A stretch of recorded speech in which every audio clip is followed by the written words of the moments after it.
ఓం నమో భగవతే వాసుదేవాయ. వ్యాసప్రణీతమైన మహాభాగవత కథాసారం సంపూర్ణంగా అందించే ప్రయత్నం చేస్తున్నాం. ఈ అమృత ఫలాన్ని మీరు ఆస్వాదిస్తూ మీ పిల్లలకి అందరికీ కూడా కథారూపంలో దీన్ని తెలియజేయండి.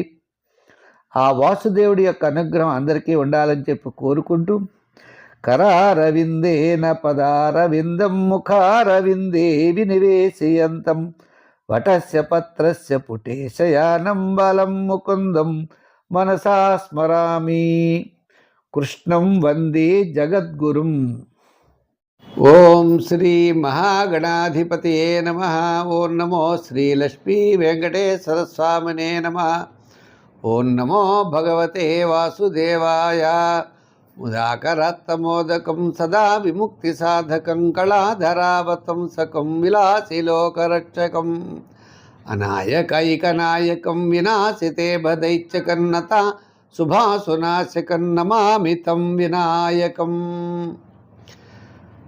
వ్యాసం వసిష్ఠనప్తారం శక్తే పౌత్రమకల్మషం పరాశరాత్మజం వందే సుఖతాత్తం తపోనిధిం.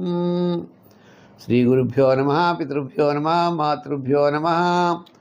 ఓం నమో భగవతే వాసుదేవాయ.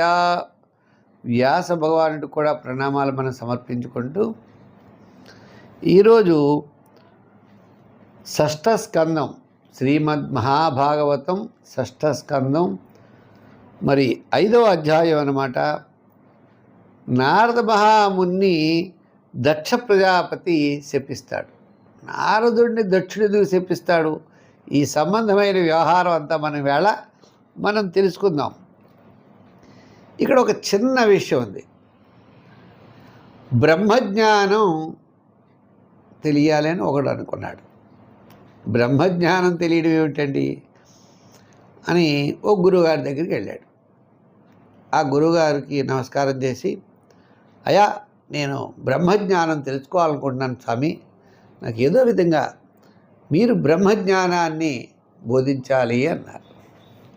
అంటే ఆ గురువుగారు మంచి ఆధ్యాత్మికమైన వేత్త, మంచి జ్ఞానం కలిగిన వాడు. అంటే వేదములు శాస్త్ర జ్ఞానం వేరు, ఆధ్యాత్మికమైన జ్ఞానం వేరు. భగవత్ తత్వాన్ని తెలిసినవాడు. అనిత్యం దేహం, ఆత్మ నిత్యం, పరమాత్మ స్వరూపం నిత్యం అని జ్ఞానం కలిగినటువంటి మహానుభావుడు. ఈ బాహ్యమైనటువంటి విషయాలకి మనం లోను కాకూడదు. అంతర్గతమైనటువంటి అతని యొక్క ఆత్మజ్ఞానం ఎంత ఉంది అనుకోవాలి మనం. వజ్రం మీద మట్టి పడిందండి, అది వజ్రమే. మట్టి తుడిచేస్తే వజ్రమే, కానీ మట్టి ఎందుకు తుడవాలి? ఈ శరీరం అందంగా ఉందా లేదా? మనం మంచి బట్టలు వేసుకున్నామా లేదా? మంచి అలంకారాలు చేసుకున్నామా? ఇవన్నీ దేనికి? శరీరానికి. ఆత్మ పరమాత్మ కాదు. సరే, ఎప్పుడైతే ఇతను బ్రహ్మజ్ఞానం గురించి అడిగాడో, సరే నాయనా, నీకు ఒక మంత్రం చెప్తున్నాను, ఈ మంత్రాన్ని జపించి ఒక 6 మాసాల తర్వాత రావయ్యా అన్నాడు. అంటే గబగబా ఇతను వెళ్ళిపోయాడు. ఆ మంత్రాన్ని ఉపదేశం పొంది ఇంటికి వెళ్ళిపోయి సాధన ఉదయం సాయంత్రం కూర్చుని మధ్యాహ్నం త్రికాలాలయందు ఆ మంత్రాన్ని, ఆ వాసుదేవుడి యొక్క మంత్రాన్ని జపం చేస్తూ ఒక 6 మాసాలు పోయిన తర్వాత వస్తున్నాడు. మంచి నీట్గా తయారయ్యాడు, వస్తున్నాడు. స్వామివారి యొక్క ఆశ్రమం ఎలా ఉంది? గోదావరి గట్టు కాస్త కింద ఉంది. సరే, స్వామివారికి కనబడ్డాడు. వీడి గట్టు మించి కనబడుతున్నాడు. ఓహో, వస్తున్నాడని ఆలోచించాడు. కిటికీలోంచి చూసాడండి. కిటికీలోంచి చూసేప్పటికి మన వాడు మంచి నీట్గా మంచి బట్టలు వేసుకుని మంచి గంధం బొట్లు ఇవన్నీ పెట్టేసి తయారై వస్తున్నాడు. వస్తుంటే ఆయన పరమ్మాయిని కాకేసి, బకెట్ నిండా పేడ నీళ్లు కలుపు, ఒకడు వస్తున్నాడు, వాడి మీద ఈ నీళ్లు పోయమని చెప్తాడు. సరే, వాడు గబగబా వచ్చేసి ఆశ్రమంలోకి వచ్చాడు, తలుపు కొట్టాడు, ఒక గేట్ తీసుకున్నాడు, లోపలికి వస్తూ ఉంటే ఈమె ఇలా తుడిచి ఆ నీళ్ళు ఆ మొఖమే కొడుతుంది. కొట్టేటప్పటికి వాడికి కోపం ఎక్కువైపోతుంది, అహంకారం అయిపోయాయి. నేను ఎవరనుకున్నావు? గురువుగారి యొక్క ప్రధానమైన శిష్యుడిని, నువ్వు నా మీద నీళ్లు పోయడమా అని ఆ నీళ్లు పోసిన మీద బాగా ఎగిరాడు. ఎగిరేపటికి ఆమె ఏం మాట్లాడలేదు. గురువుగారి దగ్గరికి వచ్చాడు. గురుగారు, నమస్కారం సార్, బట్టలు బాగోలేదు, మీ పనమ్మాయి నీళ్లు పోసేసింది, అందంగా లేవు అన్నాడు. మీరు బ్రహ్మజ్ఞానం గురించి ఏదో చెప్తున్నారు కదా, అదేదో కాస్త చెప్పండి సార్ అన్న. అదేంటయ్యా, నీకు మంత్రం చెప్పాను కదా, ఆ మంత్రం చేయడమే, మళ్ళీ ఒక ఏడాది పోయిందని కనపడు అన్నాడు. సరే వీడి ఇంటికి వెళ్ళిపోయాడు. మళ్ళీ అది 6 మాసాలు కూర్చుని ఉదయం మధ్యాహ్నం సాయంత్రం ఆ మంత్రాన్ని చేయడం స్టార్ట్ చేశాడు. మళ్ళీ 6 మాసాలు పోయిన తర్వాత మళ్ళీ వేడుతున్నాడు. ఎక్కడికి? ఈ ఆశ్రమానికి. మరి గురుగారు రమ్మన్నారు కదండి, 6 మాసాలు పోయిన తర్వాత వెళ్ళాలి కదా. వెళ్ళేటప్పటికి ఆయన కిటికీలోంచి మళ్ళీ మన వాడు కనపడ్డాడు. చూశారు, ఓహో మనవాడు మంచి ఊపు మీద ఉన్నాడు, వచ్చేస్తున్నాడు అనుకుని ఈసారి ఆ తుడిచేసిన తుక్కు, డస్ట్బిన్లో ఉన్న తుక్కు ముఖమే కొట్టేయమన్నాడు. సరే ఆమె మామూలుగా అతను వస్తున్న సమయానికి తుడిచి ఈ తుక్కడిలో ముఖమే పోసింది. ఇంకా కోపం ఎక్కువైపోయిందండి. కోపం ఎక్కువైపోయి ఇలాగ నువ్వు మొన్న ఎప్పుడు అది పోసావు, మళ్ళీ ఇప్పుడు ఇది పోసావు, నువ్వు కావాలని చేస్తున్నావు నువ్వు చాలా అని చెప్పి చాలా కోపంతో ఆమెను కొట్టి అంత పని చేశాడు. చేసి అమ్మ గురుగారి దగ్గరికి వెళ్ళి, నమస్కారం గురుగారు, ఏదో తుక్కుపోసింది సరిగ్గా నీట్గా లేదండి, ఏదో మీకు ఫలాలు తెచ్చారు, ఫలాలు కూడా పాడైపోయి ఆ తుక్కంతా ఈ ఫలాల మీద పడిపోయిందని క్షమించండి అన్నాడు. సరే నాయన నువ్వు వెళ్ళరా, మళ్ళీ ఒక 6 మాసాలు పోయిన తర్వాత మళ్ళీ కనపడవయ్యా అన్నారు. సరే ఈసారి మన శిష్యుడు ఇంటికి వెళ్ళిపోయి ఉదయం మధ్యాహ్నం సాయంకాలం మళ్ళీ జపం చేయడం ప్రారంభం చేశాడు. చేసిన తర్వాత ఈసారి గురువుగారి దగ్గరకు వచ్చారు. గురువుగారు మళ్ళీ ఇది మామూలే, ఇది ఏదోటి పోయమండం మామూలే. గురువుగారు మళ్ళీ కేకేసి ఆమెనే ఈసారి పోయి అన్నారు. పోసాడు. ఈసారి వాళ్ళలో కోపం లేదండి, ఈ కోపం అంతా పోయింది. మాత క్షమించండి, ఈ గతంలో మిమ్మల్ని ఏదో దూషించాను, మానని చెప్పి పాదాలకు నమస్కారం చేసి లోపలికి వెళ్ళి, గురువుగారు తుచ్చమైన శరీరం మీద ఏముంటే ఏమిటి సార్, గురువుగారు మీ యొక్క ఆత్మతత్వమే నాకు పరమాత్మ స్వరూపం అండి అన్నాడు. నాయనా ఇదే పరబ్రహ్మ జ్ఞానం అంటే, సమస్తమైనవి మనం పరిత్యజించడమే పరబ్రహ్మ జ్ఞానము అని. భాగవతోత్తములని చెప్పుకోకూడదు. నువ్వేమి చేసావు, నేను దేవుడు, నేను భక్తుడినండి అంటాడు ఒకడు, నేను ఇన్నిసార్లు వెళ్ళేనండి పలానా కొండకు అంటాడు, పలానా సార్లు ఇన్నిసార్లు దీక్ష వహించానంటాడు. ఏమిటయ్యా, ఎన్నిసార్లు వహిస్తే నీలో మార్పు ఏమిటి? ఎంత తపస్సు చేయడం కాదు, ఎన్నిసార్లు దీక్ష వహించడం కాదు, ఎంత పూజ చేసేవనేది కాదు, నీలో మార్పు ఏమిటి అనేది ప్రధానమైనది. ఈ మార్పు లేనంత కాలం ఏమి చేసినా ఒకటే.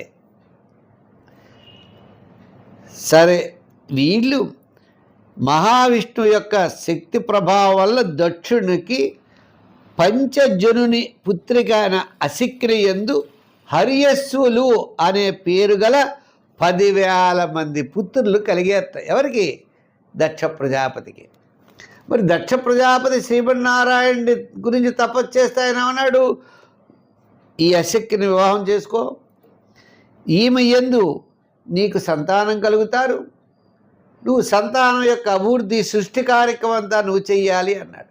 ఎప్పుడైతే 10,000 మంది పుత్రులు కలిగారో, పుత్రులు కాకేసి ఒక పుత్రులారా ఇలా రండయ్యా, మీరు మన వంశాన్ని అభివృద్ధి చేయాలి, సృష్టిని అంతా మనం పెంచాలి, అంచేత తప్పనిసరిగా మీరు 10,000 మంది కూడా మీరు సృష్టిని పెంచేటువంటి ప్రయత్నం చేయండి అని సంతానోత్పత్తి గావించమని వారికి ఆజ్ఞాపన చేశాడు ఆయన. ఆ రోజుల్లో 10,000 మంది మగపిల్లలు ఉన్నారంటే వాళ్ళ పిల్లలు ఆడపిల్లలు ఉండాలి కదండి. వాళ్ళు తపస్సు చేయడానికి బయలుదేరారు. పశ్చిమ దిక్కు యందు సింధు నది సముద్ర సంగం ప్రదేశంలో నారాయణ సరస్సు అనే ఒక తీర్థం ఉన్నదటండి. నారాయణ సరస్సు, సింధు నది సముద్రం అంటే సముద్ర సంగమం అంటారు, కలియిక. ఆ కలిసే ప్రదేశంలో నారాయణ సరస్సు అనే ఒక తీర్థం ఉందట. అక్కడ ఋషీశ్వరులు, సిద్ధపురుషులు ఆ నారాయణ యొక్క సరస్సు యందు స్నానం చేసి గొప్ప తపస్సు చేస్తూ ఉంటారు. మనం గంగానదిలో స్నానం చేసామనుకుందాం, మనం చేసినటువంటి పాపాలన్నీ తొలగి మనం పవిత్రత పొందుతామట.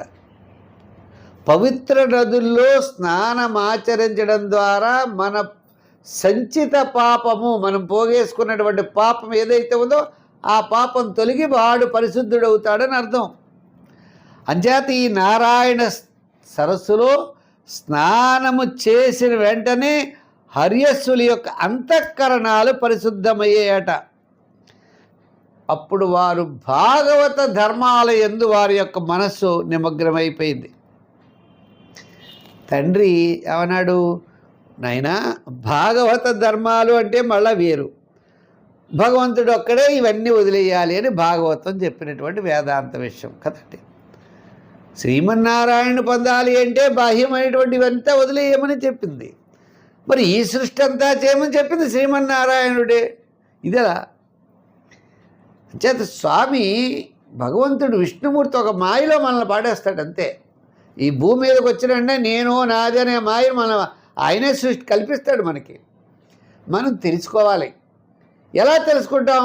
శ్రీమన్నారాయణ ఆశ్రయించి స్వామి నువ్వు ఒక్కడవే అన్నప్పుడు ఒరే ఇదంతా మాయ, దీన్ని వదిలిపెట్టాయి, నువ్వు మళ్ళా జీవనాన్ని సాగించి నువ్వు నన్ను పొందాలి అంటే, మోక్షం పొందాలి అంటే తపస్సు చెయ్యని స్వామి చెప్తారు. సంతానాభివృద్ధి చేయాలని అనుకుని తపస్సు చేయడం ప్రారంభం చేశారు. తపస్సు చేసేప్పటికి దేవర్షి అయినటువంటి నారదుడు వచ్చాడు. మీరు దక్షుడి యొక్క కుమారులు ప్రజాపతులు, కానీ మీరు మూర్ఖులు అన్నాడు. అదేంటి అంత గొప్పవాళ్ళు మూర్ఖులు ఏమిటి? మీకు భాగవత ధర్మాలు తెలిసయ్యా, శ్రీమన్నారాయణని పూజించాలి. ఈ భూమి పుట్టేవాడు ఈ భూమి మీదే తిరుగుతూ ఉంటాడు. ఇది విచిత్రం, చాలా విచిత్రంగా వేదాంతాన్ని చెప్పారు. ఇక్కడ వినండి, భూమి పుట్టినవాడు భూమి తిరగడం ఏమిటి అంటే, భూమి పుట్టాడు అంతే కదండి. పంచభూతాలతో ఈ శరీరంతో పుట్టాము, మళ్ళా స్త్రీ వ్యామోహంలో పడతావు, మళ్ళా సంతానము భార్య పిల్లలు అంటావు, 2 ఎకరాలు 4 ఎకరాలు 4 ఎకరాలు 6 ఎకరాలు ఇలా ధనాన్ని సంపాదిస్తావు, భవనం అంటావు, అది కావాలంటే ఇది కావాలంటావు, నీ నవరంధ్రాలతోటి సుఖాలు అనుభవించాలంటావు, చెవులతో వినాలి, నోటితో జఫ్ఫ చాపల్యించావు, టేస్ట్ ఈ టేస్ట్ అంటావు, వస్త్రాలు అందంగా ఉండాలి అంటావు, భవనాలు అంటావు. ఇలాగ ఈ భూమి మీదే పుడుతూ ఉంటావు, వీటికి బద్ధుడైపోతావు, మళ్ళా మరణాన్ని పొందుతావు, మళ్ళీ మనిషిగా పుడతావు. ఇంకేంటి పునరపి మరణం పునరపి జననం. మూర్ఖులా ఉన్నారే. భాగవత ధర్మాలన్నీ మీకు తెలుసు, ప్రజాపతులు. అటువంటిప్పుడు ఏది శాశ్వతం ఏది శాశ్వతం కాదో మీకు తెలియదా అని హరియస్సుల్ని ఈ నారదుడు భయపెట్టేశాడు. ఈ మానవ శరీరం 25 తత్వాలతో ఉంటుంది. కర్మేంద్రియాలు, జ్ఞానేంద్రియాలు, చెట్టు అన్నీను. ఆత్మ ఒకటే సకల కార్య కారణాత్మకమైన జగత్తుకు అధిష్టాన దేవత. ఈ ఆత్మే సర్వస్వం. ఆత్మను ప్రకాశించాలి అంటే ఈ సమస్తమైనటువంటిదంతా కూడా మనం వదిలేయాలి. వదిలేసినప్పుడు మాత్రమే ఆత్మను తెలుసుకోగలవు. ఆత్మ ద్వారా పరమాత్మను తెలుసుకోగలవు. ఈ ఆత్మ వేరు దేహం వేరనే భావం నీకు కలిగినప్పుడు మాత్రమే ఆత్మను తెలుసుకోగలవు. స్వతంత్రమభుదోస్యేహ కిమ సత్కర్మభిర్భవేత్. అంచేత మానవుడు తన కర్మల చుట్టూ తిరుగుతూ ఉంటాడయ్యా. మీరు ప్రజాపతులే. ఆ భగవంతుడి యొక్క ధర్మాల గురించి మీరు ఆలోచించండి. ఇతి వ్యవసిత రాజన్ హర్యస్వాయేకచేతసః ప్రయయుస్తం పరిక్రమ్య పంథానమనివర్తినో. శాస్త్రం అనేది తండ్రి వంటిదయ్యా. శాస్త్రం ద్వారానే అజ్ఞానం నుండి బయటపడి ఆత్మజ్ఞానాన్ని పొందవచ్చు అని మొత్తం వేదాంతాన్ని చెప్పి ఇదంతా శాశ్వతం, మీరు సంతానం ఏమిటి, గోళ ఏమిటి, ఇవన్నీ మొత్తం మీద వాళ్ళు భయపెట్టాడు హరియస్వల్. వీరెవరు? దక్ష ప్రజాపతి యొక్క కుమారులు 10,000 మంది. ఇలా నారదుడు ఇలా చెప్పేటప్పటికీ వాళ్ళు ఓ నిర్ణయానికి వచ్చేసారు. ఇతి వ్యవసిత రాజన్ హర్యస్వ ఏకచేతసః. ఒక్క మనసుకు వచ్చేసారు. ప్రయయుస్తం పరిక్రమ్య పంథానమనివర్తినో.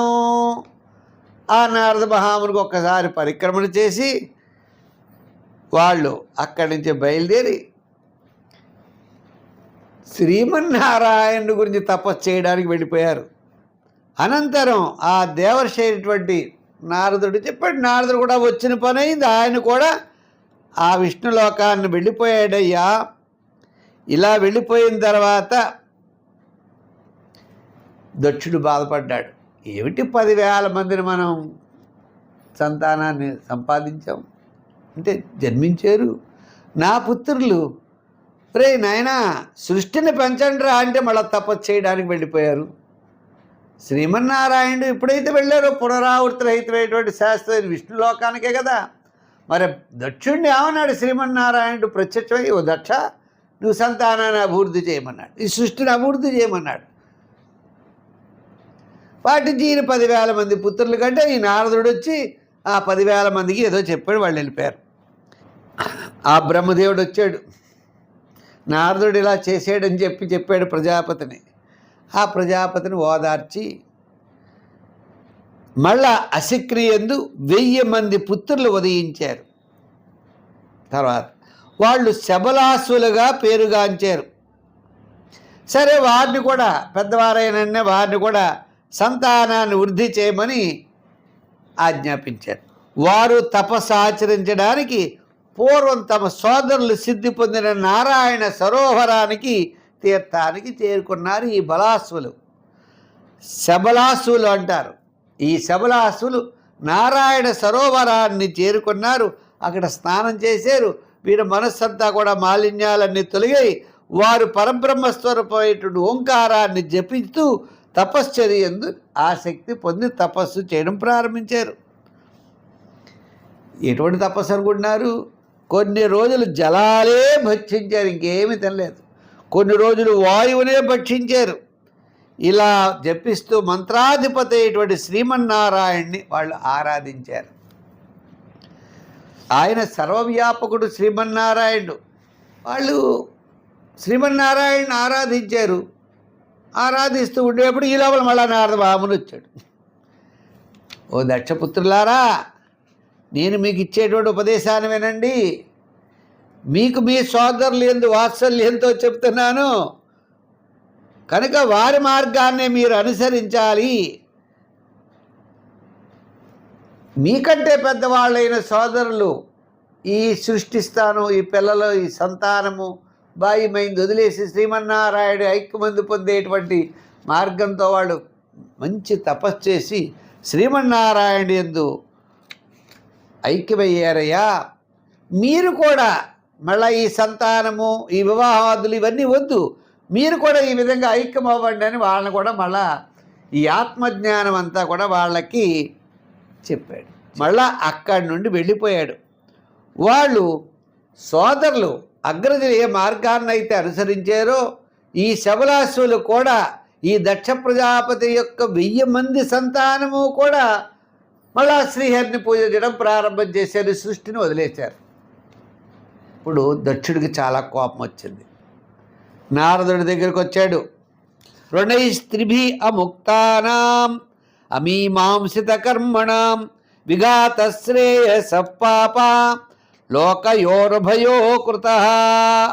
ఇప్పుడు కూడా మనం ఓ దుర్మార్గుడా అన్నాడు నారదుడు. దక్షుడు, నువ్వు సాధువులా ఉంటావు, కపట వేషాన్ని ధరిస్తున్నావు, మాకు అపకారం చేసావు. ఇదివరకు నాకు 10,000 మంది పుత్రుల్ని నువ్వు వారి యొక్క సృష్టిని పెంచకుండా వారిని మోక్షం అంటూ పంపించేసావు. మళ్ళా 1000 మంది పుత్రులు అదే మార్గంలో నువ్వు ఉన్నావు. నువ్వు మాకు మీద కక్ష కట్టినట్టు ఉన్నదయ్యా. నా మీద కక్ష కట్టినట్టుగా నువ్వు చేస్తున్నావు. నువ్వేదో ప్రత్యేకమైన పనిగా పెట్టుకున్నావు. ఋషి రుణము, నా కుమారులు బ్రహ్మచర్యం వల్ల ఋషి రుణాన్ని, యజ్ఞముల ద్వారా దేవరుణాన్ని, పుత్రోత్పత్తి వలన పితృరుణాన్ని తీర్చుకోవాలి. అది మనం బ్రహ్మచర్యంలో ఋషులు యొక్క రుణాన్ని తీర్చుకోవాలి. ఋషులు మనం పూజించాలి అంటే వారు చెప్పినటువంటి ఉపాఖ్యానాలన్నీ కూడా మనం వినాలి. వివాహం చేసుకుని యజ్ఞయాగాదుల ద్వారా దేవతల రుణాన్ని మనం తీర్చాలి. తర్వాత పితృకర్మలను ఆచరిస్తూ పితృరుణాన్ని మనం తీర్చాలి. ఇవన్నీ మనకు ఉంటాయి. ఋషి అంటే మనం రుణత్రయం అంటారు. మూటలు ఋషి రుణం, పితృరుణం, దేవతా రుణం. ఈ 3 రుణాలని, రుణత్రయాన్ని తీర్చుకోవాలయ్యా. వారికి నీ హృదయంలో దయ అనేది ఏదీ లేదు. నువ్వు నా విష్ణుమూర్తి అని చెప్పి విష్ణుమూర్తి యొక్క నామాన్ని చెబుతూ విష్ణుమూర్తికే కళంకాన్ని తెచ్చావయ్యా. నువ్వు నిజంగా లజ్జాహీనుడు. నువ్వు అందరి యందు ఏదో దయ చూపిస్తున్నట్టు విష్ణు భక్తుడు అవుతున్నట్లు ఉంటావు. ఏవంతం నిరనక్రోశో బాలానాం మతిభిర్దదే ధరే పార్షద మధ్యే చరసి యశోహ నిరపత్రప నను భాగవత నిత్యం భూతాను గ్రాకాతరా. అంచేత అటువంటి వాడవయ్యా నువ్వు. వైరాగ్యం వైరాగ్యం అంటూ చెప్పి నీ అభిప్రాయం ఉన్నదే అది సరైంది కాదు, కపట వైరాగ్యం నీది అన్నాడు. నీ వంటి వైరాగ్యం కలిగిన వారు ఎవ్వరికీ వైరాగ్యం ప్రాప్తించదయ్యా. నారదా, మానవుడు ఎప్పుడు కూడా విషయ సుఖాలను అనుభవించి వాటి ద్వారా తీవ్రమైన దుఃఖాన్ని తెలుసుకుని, అంటే సంసారము, బంధాలు ఇవన్నీ కూడా మానవుడికి తెలియాలి. తెలిసిన తర్వాత ఈ భవబంధాలని వదిలిపెట్టాలి. మానవుడి యొక్క ధర్మాలు, గృహస్థాశ్రమ ధర్మాలు అన్నీ కూడా పాటిస్తూ ఉండాలి అని చెబుతూ ఇంకా చాలా కోపం వచ్చేసింది ఆయనకి. యన్నస్త్వం కర్మ సంధానాం సాధూనాం గృహమేధినాం కృతవానపి దుర్మర్షం విప్రియం తవ మర్షితం తస్మాత్ లోకేషు తే మూఢా న భవేద్ భ్రమత పదం. ఓ నారదా, ఏ లోకంలో ఎప్పుడు కూడా నువ్వు స్థిరంగా ఉండవు, అన్ని లోకాలు అలా తిరుగుతూనే ఉంటావు అని ఒక శాపాన్ని ఇచ్చాడు. నీవు మరలా మాతో అదే విధమైన దుష్ట వ్యవహారాలు చేస్తే నీకు చాలా కఠినమైన శిక్ష ఉంటుంది. నువ్వు ముల్లోకాలు తిరుగుతూనే ఉంటావు, ఎక్కడా కూడా నీకు స్థిరమైన నివాసం ఏమీ ఉండదని ఈ విధంగా త్రిలోకవాసి అని ముల్లోకాలు తిరుగుతూ ఉంటావని ఆ నారదుడిని ఆ దక్ష ప్రజాపతి శాపాన్ని ఇచ్చాడు అని పలుకుతూ శాపాన్ని స్వీకరించి, సరే నారదుడు ఏమంటాడు అలాగే కానీ అంటాడు. ప్రతి జగ్రాహ తద్బాఢన్నారద సాధు సమ్మత ఏతావాన్ సాధు వాదోహి తితిక్షితేశ్వరస్వయం. సాధు స్వభావం కలిగిన వారు ఇతరులు ఇచ్చినా సర్లే అలాగేనయ్యా అని ఆయన చెప్తారు. ఆ శక్తి ఉన్నా లేకపోయినా ఇతరులు చేసినటువంటి అపకారాలు కూడా వాళ్ళు సహిస్తారు అన్నారు. చేత ఈ విధంగా నారదుడిని దక్షుడు శాపాన్ని ఇచ్చాడు. ఎంచేత మరి దక్షుడు బాధ దక్షుడిది. ఈ యొక్క సృష్టిని అభివృద్ధి చేద్దామని పిల్లల కంటే ఆ పిల్లలంతా కూడా భగవంతుడు ధ్యానం అంటే ఏ విధంగా కుదురుతుంది? ధ్యానము అంటే సర్వసంగ పరిత్యాగులు, సమస్తమైనవి మనం వదిలిపెట్టాలి, విషయవాంఛనలన్నీ వదిలిపెట్టాలి. అలా వదిలిపెట్టి వాళ్ళు పార్శ్వదులు, అరుసులు మొత్తం వాళ్ళంతా కూడా దక్ష ప్రజాపతి యొక్క సంతానం అలా అయ్యేప్పటికీ చాలా బాధపడ్డారు. మనం ఈ భాగవతంలో రేపు మరి మంచి విషయం తెలుసుకుందాం. దక్ష ప్రజాపతికి 60 మంది పుత్రులు పుడతారు.